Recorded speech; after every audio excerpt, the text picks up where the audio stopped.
बिस्मिल्लाहिर्रहमानिर्रहीम इय्याका नअबुदु व इय्याका नस्तईन। आज की वीडियो के अंदर हम लोग एक नया टॉपिक देखेंगे जो कि बहुत इंपॉर्टेंट टॉपिक है। ये टॉपिक पाइप के बाद आता है, क्योंकि पहले इसका पाइप आता है। क्योंकि क्वेश्चंस तो आएंगे जो आपके पेपर्स के अंदर या आपके एग्जाम्स के अंदर जो क्वेश्चंस आ सकते हैं, वो एक तो पाइप का रिलेटेड आएगा, दूसरा आपको डुप हम लोग नया जो टॉपिक आज पढ़ने जा रहे हैं उसको कहते हैं डुप। डुप के अंदर क्या होता है कि हम लोग एक फाइल डिस्क्रिप्टर से दूसरे फाइल डिस्क्रिप्टर के साथ कम्युनिकेट करते हैं। तो डुप लाइक का पाइप ही होता है, लेकिन इसके अंदर हम लोग सिर्फ उसको एक फाइल डिस्क्रिप्टर का नाम देते हैं, और एक हम लोग जो अगर हमने रीड करवाना है तो हम 0 आगे लिख देते हैं, अगर आपने राइट करवाना है तो आगे हम 1 लिख देते हैं। उसको हम लोग रीडायरेक्शन करते हैं एक फाइल डिस्क्रिप्टर से दूसरे फाइल डिस्क्रिप्टर के ऊपर हम उसको डाटा रखवाते हैं। उसके बाद जैसे फॉर एग्जांपल इतना सा सिनेरियो समझें कि एक फाइल डिस्क्रिप्टर है, ठीक है, FD1 का। अब उसके अंदर से हमने जो उनसे राइट करवाना है दूसरे फाइल डिस्क्रिप्टर को, तो हम क्या करेंगे, हम लिखेंगे क्लोज FD, उसका रीड वाला एंड बंद कर देंगे FD, जैसे हमने पिछली वीडियोस में किया था। और अब क्या करेंगे, हम लोग लगाएंगे डुप टू FD1 और उसके आगे रीडायरेक्शन कर देंगे 1। उसके बाद हम लोग दूसरा फाइल डिस्क्रिप्टर के जरिए FD2 डुप लगा के डुप टू FD2 उसके आगे हम लोग 0 लिख देंगे, जिससे हम लोग शीट कर लेंगे। सिर्फ इतना सा हम लोग काम करेंगे। पहले हम लोग पाइप के ज़रिए करते थे, हम लोग डुप के ज़रिए करेंगे। कैसे ये होता है, किस तरीके से ये एग्जीक्यूट होता है, क्योंकि इसका जो क्वेश्चन है, इस क्वेश्चन के अंदर आप फोर्ट भी यूज़ करेंगे, हम लोग स्केप EXELP भी हम यूज़ करेंगे, स्केप और डुप भी यूज़ करेंगे। इसके अंदर हम पाइप नहीं यूज़ करेंगे, लेकिन पाइप जैसी जो चीज़ होती है जो डुप टू जिसको कहते हैं, वो हम लोग वो यूज़ करेंगे। ये वाला जो क्वेश्चन है that is so much important. इसमें हमें एक कमांड आपको दी जाएगी, उस कमांड की आपने एक कोड लिखना है। कोई भी कमांड देंगे, हम देखेंगे कैसे उसको स्टेप बाय स्टेप करते हैं, वो हम देखेंगे, वो आपने उसको इस तरीके से एग्जीक्यूट करवाना है। और ये जब आप कर लेंगे तो आप हर क्वेश्चन उस तरह से कर सकते हैं। तो टाइम ज़्यादा हो गया है, डुप को मोर डिटेल के अंदर हम लोग देखते हैं वीडियो के अंदर। So over to the screen. अच्छा, तो हम आगे स्क्रीन के ऊपर यहाँ पर हमने आज 2 चीज़ें डिस्कस करनी है, एक डुप टू और एक EXECL। मतलब इसके बेस पर कौन सा क्वेश्चन आता है वो क्वेश्चन भी डिस्कस करेंगे, और उसके बाद हम लोग इसको समझेंगे भी होता है। सबसे पहले आपने समझना है डुप टू का जो सिंटेक्स होता है। डुप टू का सिंटेक्स इस तरह से होता है कि डुप टू के अंदर, जैसे हमने पिछली वीडियो के अंदर डिस्कस किया था, कि एक होता है फाइल डिस्क्रिप्टर। तो फाइल डिस्क्रिप्टर अगर हम यहाँ पर लगाएं 0 और यहाँ पर लिखें 0, ये इसका सिंटेक्स होता है। सिंपल इतना से इसका सिंटेक्स होता है।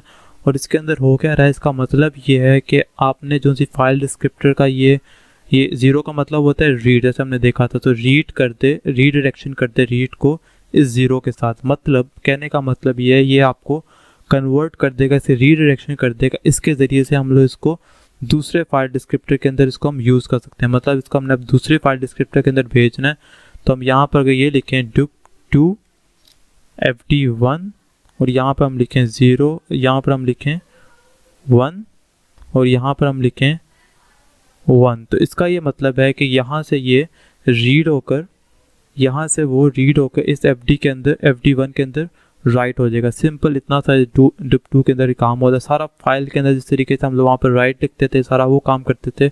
अब हमने सिर्फ यहाँ पर एक 0 लिख कर इसकी हमने रीडायरेक्शन कर दी। तो अगर आपको पाइप के ज़रिए करने को है तो आपने पाइप के ज़रिए करना है, पिछली वाली वीडियो के ज़रिए।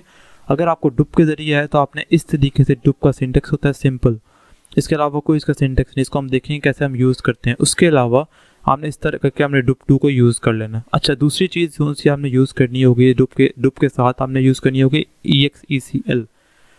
EXECL का समझना बहुत ज़रूरी है। इसकी फैमिलीज़ होती हैं बहुत सारी, लेकिन जो सा क्वेश्चन अभी हम करने लगे हैं उसके अंदर सिर्फ एक ही फैमिली यूज़ हो सकती है, बाकी भी हो सकती हैं, लेकिन इसको हम लोग इस वाली फैमिली के साथ यूज़ करेंगे। और ये फैमिली क्या होती है, इसके अंदर जाता है फाइल का पाथ, मतलब एक पाथ जाता है और दूसरा जाता है आर्ग्यूमेंट। ये 2 चीज़ें इसके अंदर जाते हैं। और ये क्या करता है, EXECL करता क्या है ये समझना बहुत ज़रूरी। ये करता है ये है कि इसको वो कन्वर्ट कर देता है। मतलब जहाँ पर आपका प्रोग्राम जो करंट चल रहा है, मतलब फॉर एग्जांपल आपने यहाँ पर लिखा है FD0, मतलब आपने यहाँ पर रीड किया और यहाँ पर राइट किया है, उसके बाद आपने ये वाली एस्केप की ये लगाई है, तो वो सारे को एग्जीक्यूट कर देगा। यहाँ पर आप जो भी लिखेंगे, जो सी भी कमांड आप यहाँ पर देंगे, उसको वो एग्जीक्यूट कर देगा, वो वाला काम आपका डन हो जाएगा। अब फॉर एग्जांपल मतलब EXECL का हमने यही समझना है कि ये जो सा भी चीज़ है ये आपको एग्जीक्यूट करके देगा। जो सी भी आपको क्वेश्चन दिया जाएगा, कमांड दिया जाएगा, पहले आपने डुप्स लगाने, डुप लगाने के बाद एंड पे जाके आपने एस्केप लिखना है, क्योंकि एस्केप क्या करता है, वो आपको प्रोग्राम को कन्वर्ट कर देता है दूसरे काम के, दूसरी जो हमने आर्ग्यूमेंट लिखा होता है उस पर कन्वर्ट कर देता है, उसको वो एग्जीक्यूट कर देता है। अब हम इसको देखते हैं कि इसका क्वेश्चन किस तरीके से आएगा। बट डुप 2 के अंदर EXECL के अंदर ये समझना है कि डुप का सिंटेक्स ये होता है, इस तरीके से सिंटेक्स हो, तो EXECL का सिंटेक्स ये होता है। ये 2 सिंटेक्स आपने अपने जहन में लाजमी रखने हैं। अब हम इसको फंक्शनैलिटी देखते हैं कैसे इसको हम परफॉर्म करते हैं। अच्छा, तो आपको इस तरह का क्वेश्चन आएगा कि आपने इस तरह का क्वेश्चन आपने सॉल्व करना है EXECL के ज़रिए, और आपने इसके अंदर फोर्क भी यूज़ कर सकते हैं अगर आपको ज़रूरत है, और आप इसके अंदर डुप 2 भी यूज़ करना है। हमने इसके अंदर पाइप नहीं यूज़ करना, हमने इसमें क्या यूज़ करना है, डुप 2 के ज़रिए हमने सारा काम करना है कि किस तरीके से हम लोग इसको एग्जीक्यूट करेंगे। तो इसमें आप समझे ज़रा हो क्या रहा है, इसको विजुअली समझे। इसके अंदर हो ये रहा है कि एल एस का आपको मतलब पता है कि अगर आप एल एस लिखें तो आपके सामने बहुत सारी आपके जितने भी आपकी वो डायरेक्टरीज होती हैं सारी वो शो कर देता है, सारा उसका डाटा शो कर देता है। इस स्लैश का मतलब ये है कि इसके अंदर से वो सारा जो डाटा है -L सारा रखवा रहा है input.txt के अंदर। मतलब ये है कि आप ये वाली जब कमांड लिखेंगे EXECLP के अंदर तो वो सारा डाटा किसमें कन्वर्ट कर देगा, एक इनपुट की फाइल बनाएगा और उसके अंदर वो सारा डाटा कन्वर्ट कर देगा। अब हमने ये क्या करना है, हमने डुप के अंदर जो हमारी राइट वाली है उसको हमने क्लोज करना है। राइट वाले को हम लोग क्लोज करेंगे, उसके बाद हम लोग जो रीड वाला है उसको हम लोग मतलब 0 को हम लोग ओपन करेंगे और 1 को हम लोग क्या कर देंगे, क्लोज कर देंगे।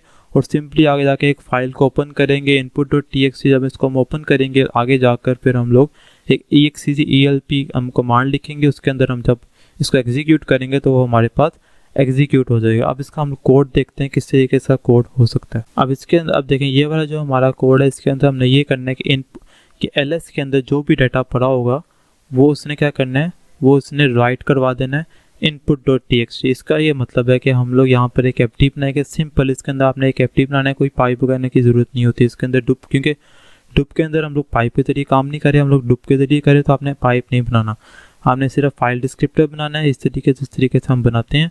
और उसके बाद आपने क्या करना है, आपने इसको क्लोज कर देना है, मतलब इसका रीड एंड, क्योंकि हमने रीड तो नहीं करवाना, हमने तो राइट करवाना है, यहाँ से यहाँ पर राइट करवाना है। ये इसका मतलब होता है कि हमने राइट करवाना है यहाँ से यहाँ पर। तो आपने यहाँ पर इसको क्लोज कर दिया, इसका रीड वाला एंड हमने 0 के ज़रिए क्लोज कर दिया। और अब क्या कर रहे हैं हम लोग डुप 2 के ज़रिए, जैसे आपको मैंने बताया था कि हमने इसको रीडायरेक्शन कर दी है, इस वाले FD1 को रीडायरेक्शन कर दिया 1 के ज़रिए, मतलब राइट के ज़रिए हमने ये होती है स्टैंडर्ड आउटपुट होती है, इसको हमने इसके ज़रिए हमने इसको रीडायरेक्शन कर दी, मतलब जिसको भी आपने राइट करवाना है आपने इस तरीके से उसको राइट करवाना है। उसके बाद हमने ये कर दिया काम, उसके बाद हमने क्या किया, इसको हमने क्लोज कर दिया, राइट वाले को भी हमने क्लोज कर दिया, ऊपर हमने रीड वाले को भी क्लोज किया। राइट क्लोज हमने लाजमी करना है, क्लोज नहीं करेंगे आपके मसले आएंगे। उसके बाद हमने एक नया फाइल डिस्क्रिप्टर बनाया है जिसके अंदर हमने ये किया, हमने फाइल को ओपन किया। ये ओपन करने का सिंटेक्स है ओपन input.txt, इसके ज़रिए हमने इसको ओपन किया। और यहाँ पर हमने क्या लिखा है, ओ क्रिएट। इसका ये मतलब होता है कि आप एक फ़ाइल क्रिएट करो, ये एज इट इज़ आपने समझना है। ओ क्रिएट से हमने फ़ाइल क्रिएट की, ये हमने सेंटर में एक साइन लगाना है। उसके बाद हमने यहाँ पर WR ओनली, इसके अंदर 3-4 होते हैं कि अगर आपने राइट करवाना है तो आपने क्या लिखना है, WR ओनली, राइट ओनली।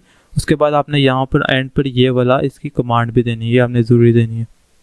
अब हमने देखें हमने क्या करना था, हमने इस वाले डुप से, ये जो सा हमारा डुप है इसके अंदर से हमने राइट करवाना था इधर। जब हमने इसको इधर राइट करवाया तो हमने डुप 2 FD1 इसके अंदर राइट करवाना था। हमने जो रीडायरेक्शन यहाँ पर किया हुआ था इस वाले 1 में किया था, वो रीडायरेक्शन यहाँ पर आ जाएगा और यहाँ पर आके फाइल के अंदर वो राइट हो जाएगा। और यहाँ पर आके हमने क्या किया, क्लोज कर दिए जो भी हमने यूज़ किया ये FD1।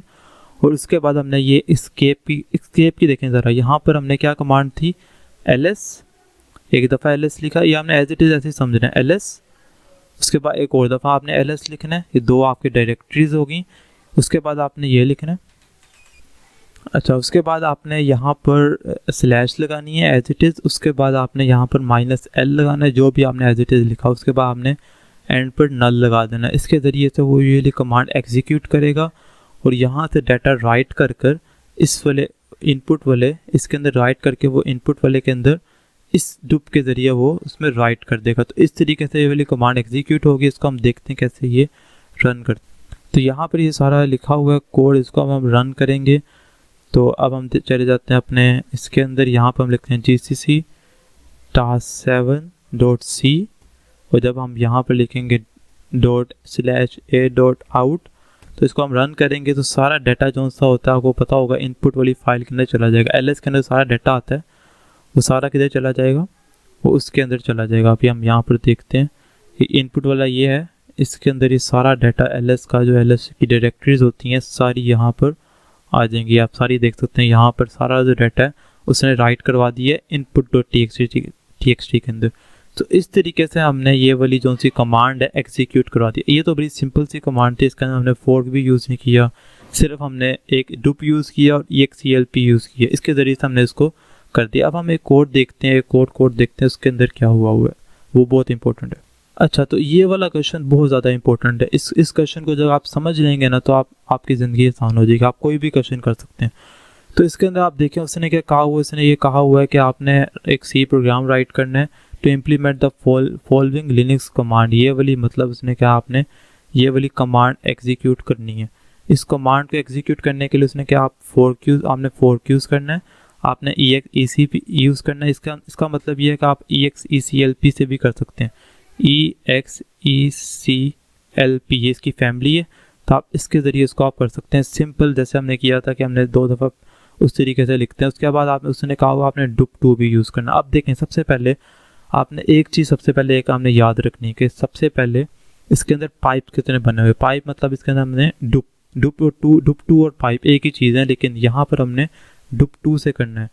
हमने पाइप यूज़ नहीं करना है लेकिन dup2 से करना है। अब कितने यहाँ पर फाइल डिस्क्रिप्टर बनेंगे, एक यहाँ पर, दूसरा यहाँ पर, तीसरा यहाँ पर, ये 3 यहाँ पर फाइल डिस्क्रिप्टर बनेंगे। आपने शुरू में बना लेना है int fd2 int fd1 bracket 2 int fd2 bracket 2। तो मतलब उस तरीके से आपने उस शुरू में वो डिफाइन कर लेना है।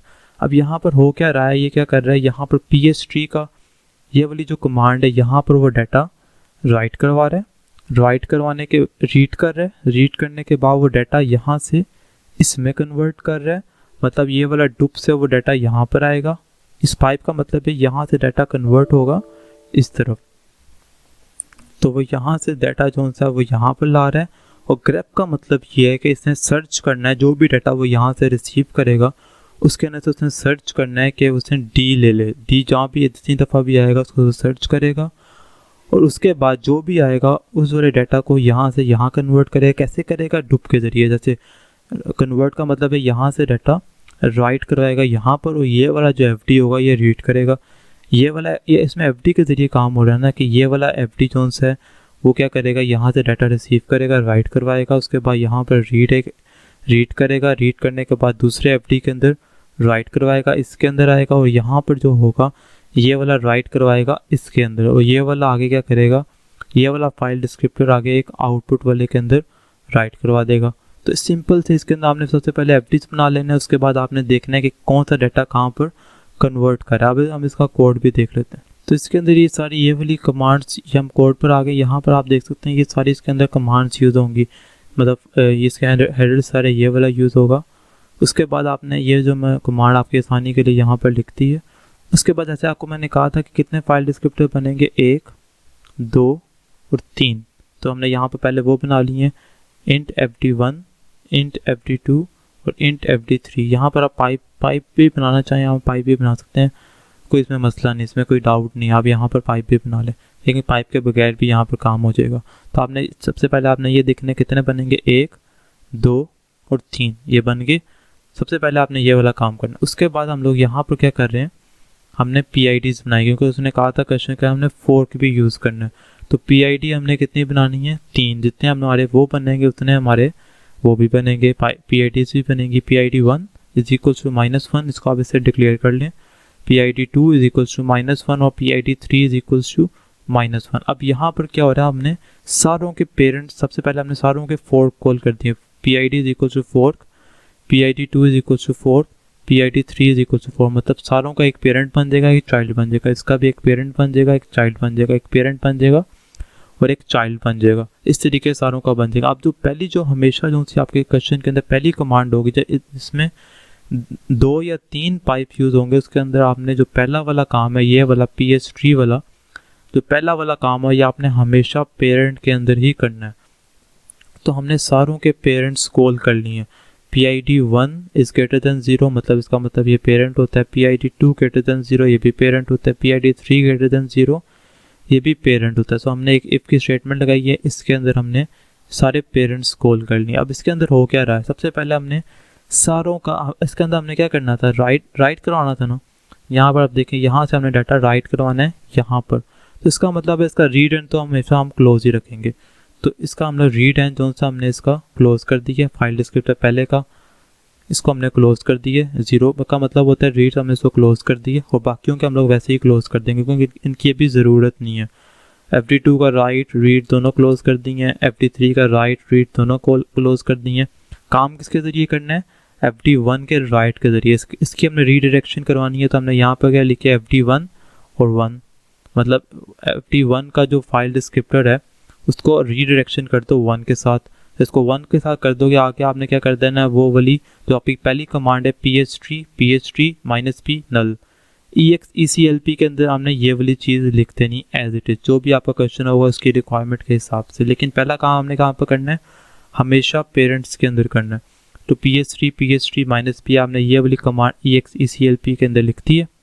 अब आपने ये डाटा कहाँ पर राइट करवाना था, यहाँ पर करवाना था। इसका मतलब है सबसे पहले FD जो सा 1 है वो रीड करेगा। अब देखें यहाँ पर हम आ गए। अब चाइल्ड के अंदर बाकी काम होगा। तो PID1 का जो पहला चाइल्ड है वो ये है। इसके अंदर ये क्या कर रहा है, इसका अब हमने यहाँ पर राइट एंड क्लोज करवा दिया। इसके अंदर हमने रीड एंड क्लोज करवाया था, अब हमने राइट एंड क्लोज करवा दिए। और बाकी FD2 ने क्या करना है, राइट करना है। मतलब FD1 जो है वो रीड करेगा और FD2 क्या करेगा, वो राइट करवाएगा। मतलब नेट वाले फाइल डिस्क्रिप्टर के अंदर राइट करवा रहा है ना, पिछले से रीड कर FD1 से रीड, इसकी रीडायरेक्शन करवा कर अगले के अंदर क्या कर रहा है, वो राइट करवा रहा है दूसरे फाइल डिस्क्रिप्टर। आपको मैंने बताया था ना कि पहला फाइल डिस्क्रिप्टर यहाँ पर लगा है, ये इसमें कन्वर्जन होगी तो यहाँ पर आके दूसरा फाइल डिस्क्रिप्टर क्या कर लेगा, राइट करवा लेगा। तो राइट करवाने के बाद आपने सिंपल वो वाली कमांड लिख देनी EXELP के अंदर, EXELP grep v null। ये आपने सिंपल यहाँ पे जाके कमांड लिख देनी, बस बात खत्म। अब जो अगला जो है PID2 जो दूसरा चाइल्ड है, यहाँ पर क्या हो रहा है, हमने क्या करना है, हमने बाकी क्लोज करवा दिया। FD1 का क्लोज करवा दिए। FD3 का हमने रीड एंड क्लोज करवा दिए। ये बाकी सारे हमने क्लोज करवा दिए एज इट इज़। और FD2 ने पीछे क्या किया था, राइट करवाया था। अब हमने क्या करना है, FD2 के ने क्या करना है, रीड कर लेना। जो उसने डाटा वहाँ पर राइट करवाया है पहले यहाँ पर रीड करेगा और नए वाले फाइल डिस्क्रिप्टर के अंदर राइट करवा देगा। अगली कमांड हमने इधर लिख देनी है sort null। इसका मतलब ये है कि हमने डाटा अब आहिस्ता आहिस्ता करके आगे लेके आ रहे हैं। अब जैसे कमांड कहाँ पर थी, ये लिखी हुई थी कि PHT से हमने डाटा फाइल डिस्क्रिप्टर से यहाँ पर कन्वर्ट किया। इस वाले फाइल डिस्क्रिप्टर ने रीड किया, इसके अंदर राइट हुआ, फिर राइट करवा के अगले फाइल डिस्क्रिप्टर ने रीड किया, उसके बाद उसने राइट किया। अब क्या करेगा, वो अगले वाले फाइल डिस्क्रिप्टर के अंदर रीड करेगा और आउटपुट के अंदर राइट करवा देगा। अब देखते हैं जो हमारा लास्ट चाइल्ड उसमें क्या काम हो रहा है। इसके अंदर हमने बाकी सारों को क्लोज कर दिया। FD1 का रीड राइट सा काम हो चुका है, इसको क्लोज कर दिया हुआ है। FD2 ने क्या किया था, पीछे रीड किया था। अब इसको हमने इन दोनों को क्लोज कर दिया, इसका काम भी खत्म हो गया। अब FD3 ने क्या करना है, इसने क्या करना है, रीड करना है। रीड डाटा कहाँ से करेगा, पिछले से यहाँ पर रीड करेगा और नया हमने अब फाइल ओपन करनी। फाइल ओपन करने के लिए आपने हमेशा याद रखना है कि आपने ऊपर लाजमी ये वाली लाजमी बनानी FCNTL.h। ये नहीं बनाएंगे तो आपकी वो फाइल ओपन नहीं करेगा। तो जब आप ये कर लेंगे तो आपने क्या करना है, FD = नया फाइल डिस्क्रिप्टर बनाए, क्योंकि फाइल का काम है तो नया फाइल डिस्क्रिप्टर बनेगा। output.txt का नाम लिखा। ओ क्रिएट का मतलब आपको मैंने बताया था क्रिएट करेगा और क्या करेगा, राइट ओनली करेगा और ये आपने लाजमी देना है। तो ये डुप के ज़रिए इसके इधर से रीड करेगा और इसके अंदर, क्योंकि पहले तो हम लोग दूसरे फाइल डिस्क्रिप्टर के अंदर राइट करवाते थे, अब हमने फाइल के वाले डिस्क्रिप्टर के अंदर राइट करवाना है। इसके अंदर वो राइट करेगा। एंड पे आपने कमांड लिख देनी है जो भी आपने एग्जीक्यूट करवानी है, WC -l null। इस तरीके से आप कमांड लिखेंगे। अब हम इसको अगर रन करें तो यहाँ पर आकर हम कंपाइलर के अंदर आ जाते हैं। तो यहाँ पर लिखते हैं GCC task12.c। इसको हमने एग्जीक्यूट किया। अब आपको मैं दिखा देता हूँ, आउटपुट वाली फाइल अभी बनी नहीं है।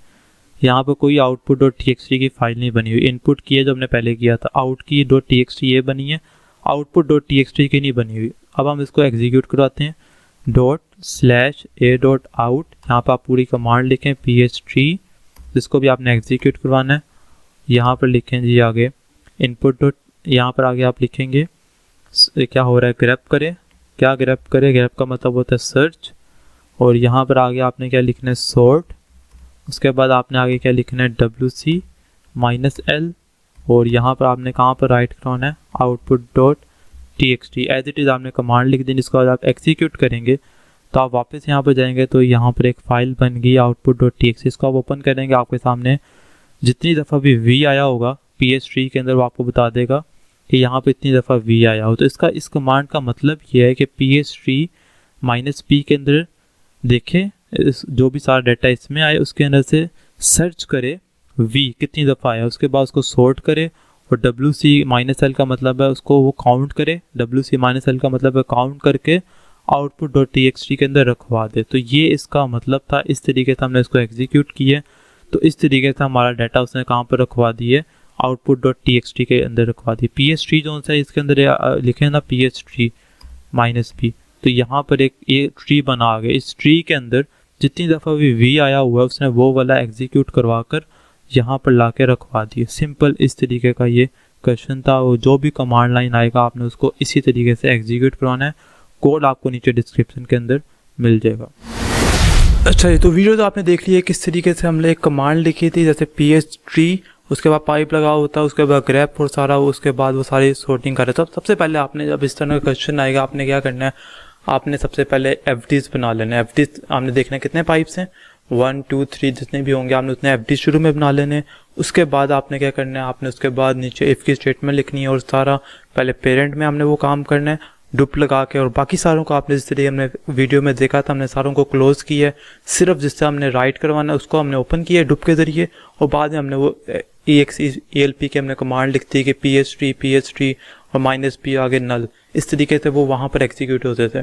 तो वो EXE-ELP का मतलब ये होता है सिंपली कि इसके ज़रिए क्या करते हैं, वो एग्जीक्यूट करता है जो चीज़ें हमने करनी है उसको एग्जीक्यूट कर लेता है। ऊपर डुप लगाते हैं, डुप के ज़रिए एक FD से दूसरे FD के ज़रिए वो कम्युनिकेट कर लेते हैं। पहले तो हम लोग पाइप के ज़रिए करते थे, अब हम लोग डुप के ज़रिए सिंपली उसकी रीडायरेक्शन कर लेते हैं। आपने सिर्फ ये याद रखना है कि डुप 2 के ज़रिए आप लोग रीडायरेक्शन करते हैं और इजीली आप एक FD से दूसरे FD के साथ कम्युनिकेट करते हैं और आप अपनी जो भी आपने कमांड एग्जीक्यूट करवानी है उसको आप इजीली एग्जीक्यूट करवा लेते हैं। तो इस तरह का जिस तरह के भी इस तरह का क्वेश्चन आएगा आपने देखना है कि इसके अंदर कितने FDs यूज़ हो रहे हैं, कितने इसके अंदर पाइप यूज़ हो रहे हैं।